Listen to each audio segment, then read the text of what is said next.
Hello everyone. I'm honored to welcome all of you to this year's Mayor's Luncheon for Business and the Arts. The arts are how any society is both known and remembered.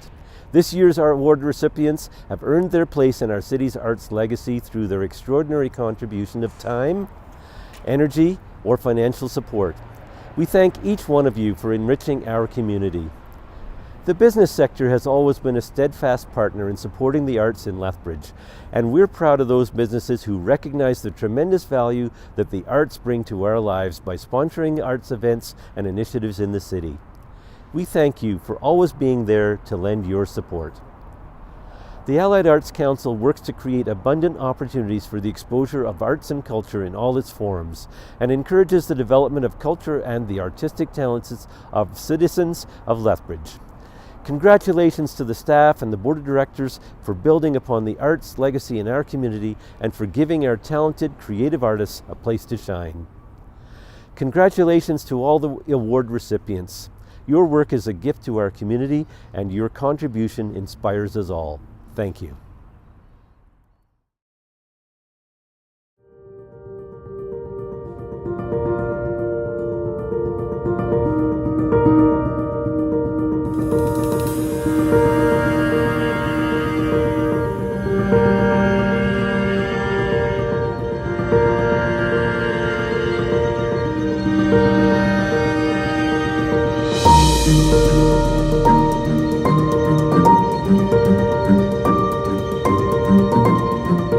My journey throughout the arts in Lethbridge had started back in the 70s when we moved here, and I wanted to get out and do something.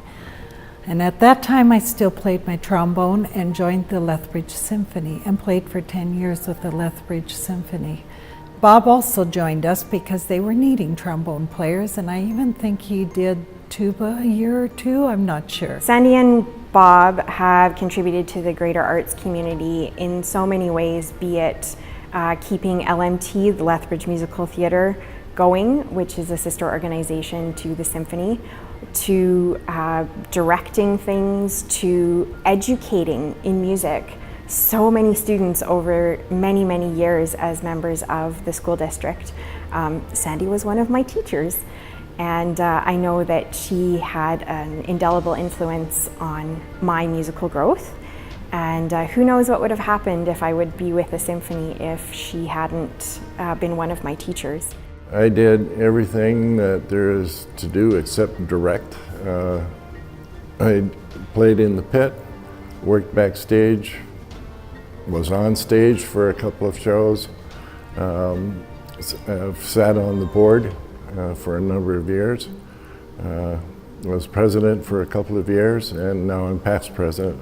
The arts are important to both of us for a number of reasons. One of the reasons being that our youth, which I involved myself with in the school system, encouraged a lot of students to go beyond just the school thing. You know, going to a drama class, going to a music class of some kind to upgrade yourself. Without our youth, the arts are going to fade away, and we never want that to happen. Sandy is a wonderful choral director, and Bob also is a wonderful band director. They each, with their years of experience, have encouraged so many youngsters that I have observed through the years to learn about music and discipline and all the wonderful things they need to know. And I'm sure many of those youngsters have gone on to echo what Sandy and Bob are currently doing. I would like to take this opportunity to thank Melanie Gattaker from the Lethbridge Symphony, who I believe spearheaded us being nominated for this award. I know that Ed and Linda Bailey may have been part of this also from LMT. I don't know who else it was, but anyone I have worked with throughout the arts, through the many years, and if I start naming names, I'm going to be missing someone, and I don't want to miss anyone, because there have been many influential and supportive people in our lives from this community, from southern Alberta, from the province, and even from international.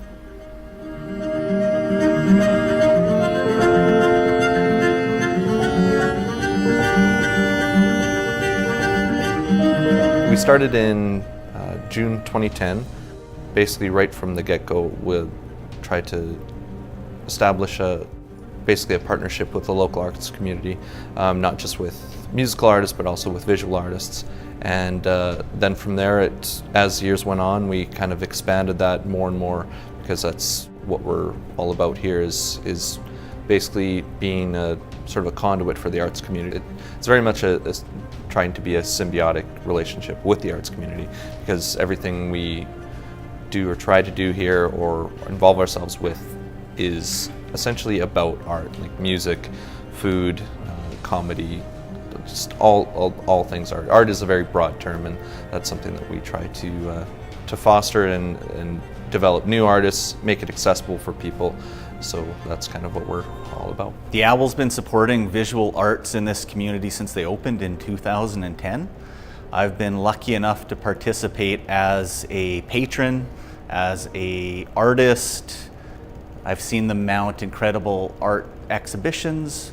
I've seen them host art fundraisers for various community groups, film screenings, live figure drawing. The list could go on and on.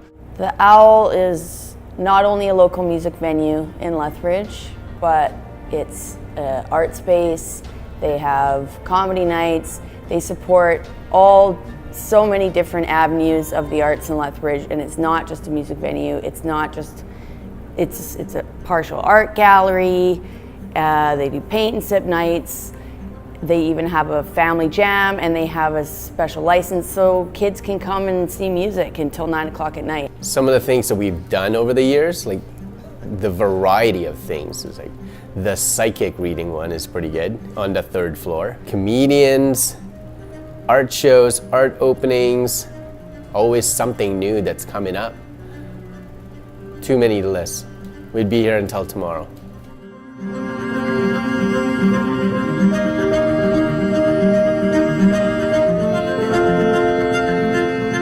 The Lethbridge Public Library's mission is to be a welcoming and inclusive space that connects and strengthens community through access to leisure and learning.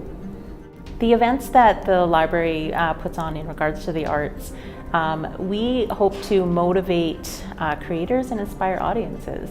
So people might be able to find a new pursuit or hobby through what they discover at the library, or connect to a community resource. So whether that be an individual artist, a local artisan group, or a community resource or venue, we provide people with the ability to connect to things that they might not otherwise have. Some of the benefits for having the Trex art shows and the local community art shows are that people get to see that there's other people making things.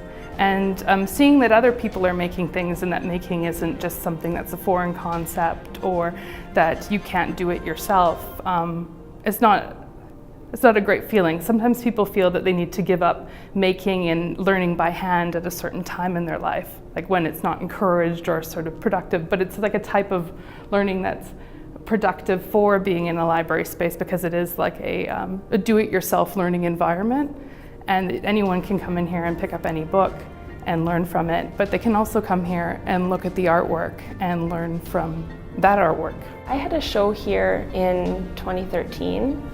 My first show coming out of my BFA at the University of Lethbridge. And I've always frequented the library and checked out the shows and try to be a supporter of the people who show here from the community and from all over the place. I love coming to the library and bringing my son with me. It's great to show him all of the books and different types of books that there are. For him, it's brand new, that there's cookbooks, kids books, magazines, DVDs.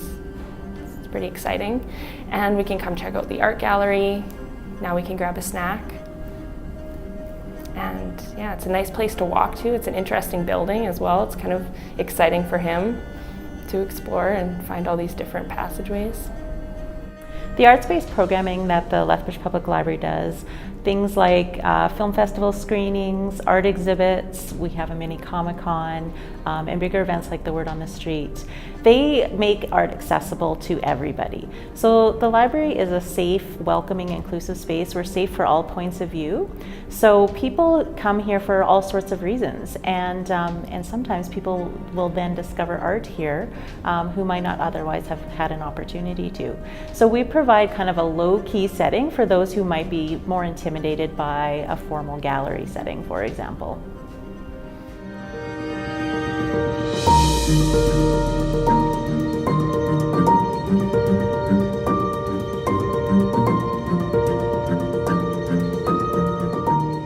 My name is Angeline Simone, and I'm a recent graduate from the University of Lethbridge. As an emerging artist in Lethbridge, winning this award really showed me that there's a lot of support for young artists within our community, and I feel that I'm recognized of the efforts that I've put in the past couple years within our art community. Angeline has an extraordinary commitment to the arts. I mean, I've been teaching for 17 years here in Lethbridge, and I mean, she just stands out as one of the best art students that I've ever encountered, and that beyond excelling in her schoolwork, that she just did so much in the community, in exhibitions, exhibiting her work, organizing activities, participating on campus, mentoring other students. I mean, she is just really outstanding. My current focus right now is both in photography and in installation.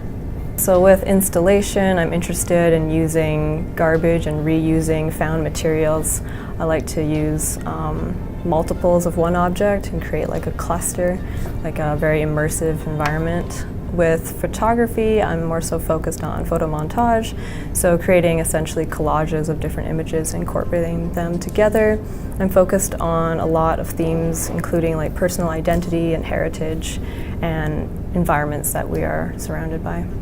My goals and aspirations in Lethbridge in the near future are to become more involved in the art community, continue volunteering with whatever I can contribute, such as spending time at the SAG, volunteering for events that they have, volunteering at Street Legal Records. We have a little art gallery in there, and I'm the volunteer curator, so I want to try to promote those events more and ensure that the community can gather and grow together within the arts.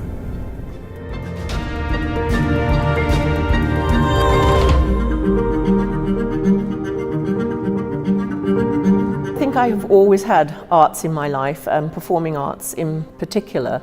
I always acted in plays from elementary school right through my high school and into university. So back in 2011, I formed the Lethbridge Shakespeare Performance Society and applied to the city for some funding. And then we put on our first performance, which was a season of A Midsummer Night's Dream, in the summer of 2012. Kate's contribution to the arts in Lethbridge, I think one of the major things she's done is to create the Lethbridge Shakespeare Performance Society. So every year since 2012, there's been a performance of a Shakespeare play at Galt Gardens. And it's a fantastic resource for the community because it's accessible, it's safe, it's a beautiful downtown location. It really increases the vibrancy of activities that are happening in our downtown core, and it's such a great opportunity for audiences to come and see, sometimes probably for the first time, the beauty of Shakespeare in that natural setting. She is amazing at soliciting plays, particularly from the university, and so even though I have taken over as rep again, she continues to help in bringing plays to that One Act Festival, and it's a really important festival because it gives students and community members the opportunity to come and participate in theater on a smaller level. It's a one-act plays only. Kate also organizes the annual one-act festivals that lead to the provincial festival, so she's really involved in that. That happened here at CASA this past year, and it was actually sold out. It was so popular, it was standing room only, so that's been a very successful event. One of my most favorite memories of theatre in Lethbridge is, of course, the opening night of our very first Shakespeare in the Park season. This was A Midsummer Night's Dream, directed by Andrew Legg, and it was a wonderful, magical, mystical sort of evening with a very appreciative audience, and it took me back many, many years to my performance of Titania in a production of A Midsummer Night's Dream at the university in the early 1980s. You know, I was thinking about this, and I think one of the common denominators of Kate's work is using the parks and the historic locations of southern Alberta. So I'm thinking about the fact that, for example, Shakespeare in the Park also does songs and stories from Shakespeare at the Japanese Gardens this past year, and has done it at Mocha Cabana, which is one of the sponsors of Shakespeare in the Park. They've gone out to Fort Macleod, they've done performances here at Casa and the Gate, and they've also gone up to the Coote Centre just outside of Nanton and done Shakespeare performances. And I think that whole, using the parks and the historic locations and the interesting venues around southern Alberta has really contributed to the sense that theatre is everywhere